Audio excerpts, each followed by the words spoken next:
There are legends built from talent, and then there are legends carved from pain.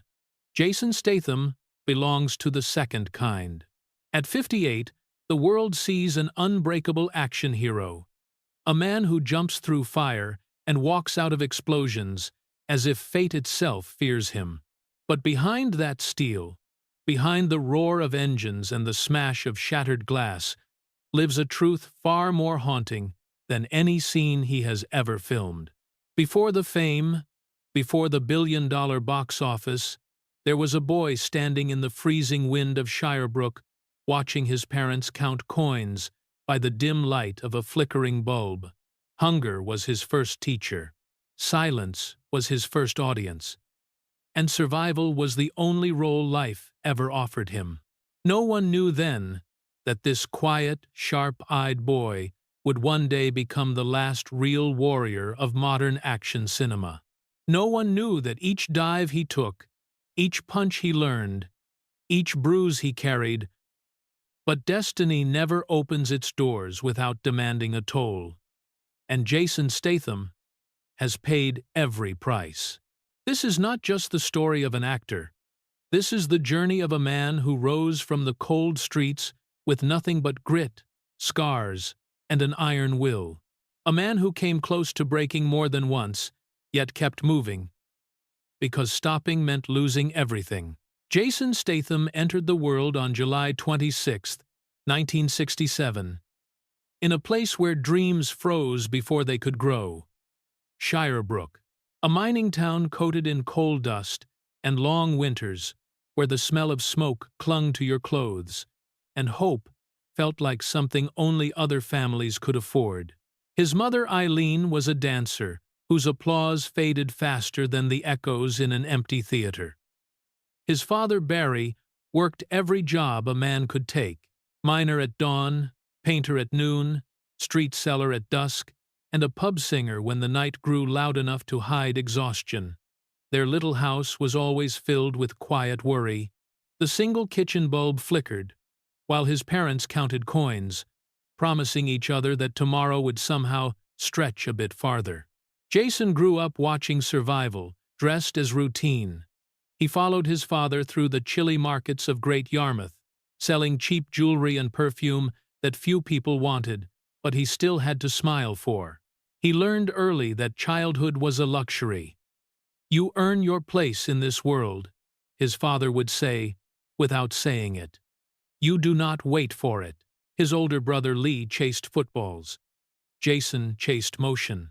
At an age when most boys were playing in the mud, he was copying karate kicks behind old buildings, jumping into cold pools, teaching his muscles to obey.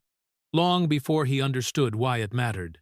There was no roadmap, no mentor, just the instinct of a boy who believed movement was the only way out. And in that restless search, a spark began to form. A spark that would soon shape everything he became. Life had already tested him, and he had not broken. But the world was preparing its first real blow. A blow that would change the direction of his life forever. When most boys dreamed with their eyes open, Jason dreamed with his body. Motion was his language. Discipline was his compass. At 12 years old, far later than any serious athlete should begin, he walked into the Crystal Palace National Sports Centre in London and signed himself up for diving. Other kids had been training since they were 5. They had coaches, structure, and years of perfect form. Jason had none of that. What he did have was hunger, the kind no medal could fill. So, while the others went home after practice, he stayed, silently climbing back up the ladder, diving again, and again, and again, until the janitor turned off the lights and the water below him looked like a sheet of black glass. The winter air cut through his skin. The pool echoed like a cavern. His hands were rubbed raw, his muscles screaming for rest. But quitting was never in the vocabulary of a boy raised inside struggle. In the empty silence he found something rare. Focus. The kind that can only be born from loneliness. Years passed. His form sharpened. His body transformed. And finally, in 1990, Jason Statham represented England at the Commonwealth Games. For a brief heartbeat, it looked like the boy from Shirebrook might rise all the way to the Olympics. The world felt within reach. The dream almost real. Then came 1992. Jason missed the British Olympic team by one single spot. One. The kind of loss that does not knock you down, but takes the ground from beneath your feet. 10 years of sacrifice disappeared in the stillness of the pool's surface. No applause, no second chances, just silence. He did not cry. He simply watched the water calm, as if it were swallowing his dream whole. And in that cold reflection, he understood a truth that would follow him forever. Effort is not always rewarded, but endurance, the ability to rise from nothing, returns as strength. He left the pool behind, but the pool never left him. Because every stunt he would one day perform, every punch, every chase, every explosion, carried the ghost of that young diver who refused to quit when no one was watching. 1992 should have been the beginning of something. Instead, it became the year Jason Statham walked away from everything he had ever trained for. No medals, no future in sports, only a suitcase, a few pounds in his pocket, and a city that did not care who he was. London was grey, wet, and merciless, a place where dreams drowned quietly in the rain. Jason slept wherever he could afford.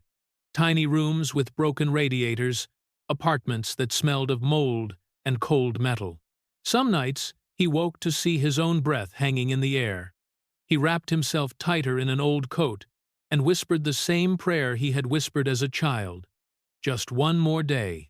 To survive, he sold whatever he could carry.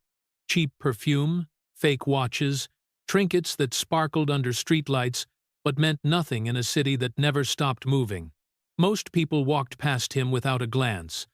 Some cursed, some threw his merchandise back at him. He nodded, swallowed the insult, and kept going. Pride was a luxury. Survival was not. But every night, when the streets emptied and the noise faded, Jason returned to the only thing that had ever given him control. Training. Push-ups beside a broken bed. Shadowboxing in the mirror. Diving motions without water. Fighting the ghost of failure that refused to let him sleep. He was not proud of that chapter. He would later say, "I sold what I had because I refused to steal what I did not." And in that single sentence lived the blueprint of the man he was becoming. Honest, tough, unshakably resilient. Years passed like that. London storms above him, hunger inside him, silence around him. And then one day, when hope had thinned to a thread, fate finally cracked open a door. At the Crystal Palace Sports Center, the same place where he had once chased Olympic dreams, a modeling agency noticed him. They liked his face. Not soft, not polished. A face carved by struggle. A face that told the truth. Soon Jason found himself posing for Tommy Hilfiger, Levis Griffin, and French Connection. The pay was small, the recognition even smaller. Between shoots, he was still back on the streets selling perfume. But something had changed. For the first time, someone looked at him and saw potential. And that tiny spark, that fragile sliver of belief, was about to lead him straight into the moment that would rewrite his entire life. Destiny rarely walks up to you politely. Sometimes it knocks by accident. That was exactly how Jason Statham met the man who would change his life forever. Through a modeling contact, Jason was introduced to a young director named Guy Ritchie. At the time, Ritchie was casting for his first feature film, a gritty crime comedy called Lock, Stock, and Two Smoking Barrels. He needed someone who could play a street hustler. Not act like one, be one. Someone who understood the smell of rain on pavement, the weight of an empty pocket, the quiet rage of hunger. When Ritchie saw Jason, he did not see a model. He saw truth. Jason did not audition in the traditional sense. He simply talked. He told stories about London corners where deals went wrong. About nights he had stood in the cold, trying to sell watches to people who never stopped walking. He spoke the language of survival with a calm, raw honesty that no actor could fake. Halfway through his story, Richie leaned in and said one sentence that would cut open a new path in Jason's life. "You are the man.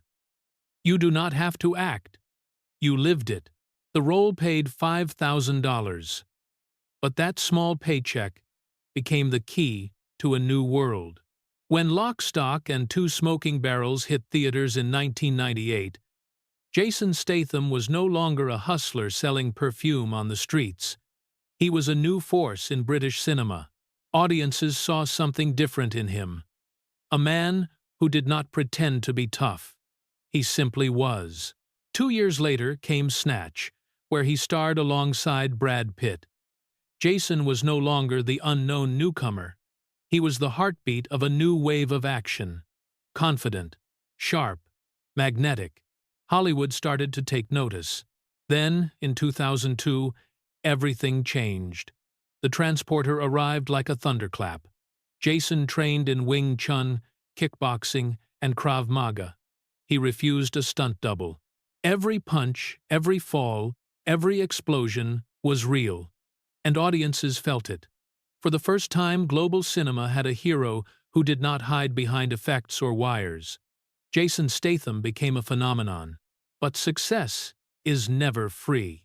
And as the world celebrated him, a quieter battle began inside the man who had risen so far, so fast.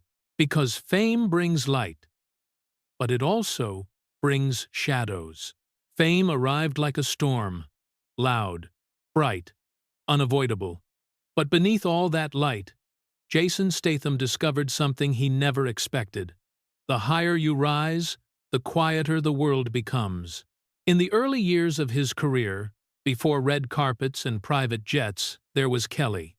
She was already famous, already dazzling, already everything he was not. Jason was still hustling, still climbing, still carrying the weight of years spent sleeping in cold rooms and selling perfume for survival. Together, they were fire and calm, chaos and belief. She loved him when the world did not know his name, when he was just a man fighting for a place in a world that kept shutting doors. But success has a strange way of stretching the distance between two people.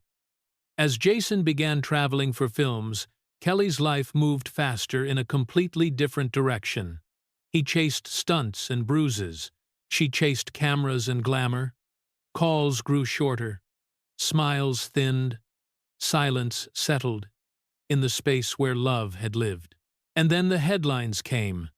Kelly with someone new. Another actor. Another story. Another heartbreak. Jason did not scream. He did not break things. He did not blame her. He simply went quiet. He took the pain the same way he had taken every punch in his life. Silent. Controlled. Hidden beneath layers of discipline. Friends said he trained harder than ever during that time, as if sweat could drown out the memories he did not want to hold. When he finally began to heal, life brought someone unexpected. Sophie Monk. She was warm, wild, funny, the kind of woman who filled a room with energy. With her, Jason laughed again. Real laughter. The kind he had forgotten he was capable of. But fame is a storm that never sleeps. He traveled more, she worked more, and distance, once again, spoke louder than any argument ever could. They parted without a fight, without blame, without bitterness. Just two people pulled apart by the lives they lived. Then came Alex Zosman. Quiet, gentle, stable. She offered peace in a world filled with noise. For a moment, Jason believed he had finally outrun the loneliness that followed him everywhere. But movies demanded flights. Months away. Endless shoots. Eventually, even the strongest patience breaks. Their goodbye was soft, almost whispered. No drama, only two tired hearts letting go. Through all the fame, applause, and roaring engines, Jason Statham learned the most painful truth of his life. The spotlight can make you visible to the entire world, but it cannot keep you from feeling alone. After years of storms, Jason Statham did not expect peace. And peace certainly did not arrive wrapped in fire or chaos. It arrived quietly, almost shyly, in the form of Rosie Huntington Whiteley. She was 23 when they met. Graceful, soft-spoken, the kind of beauty that did not need attention to be noticed. Jason was 43, a man shaped by loss, duty, and years of silence. He had lived through betrayal, distance, and an aching loneliness success never cured.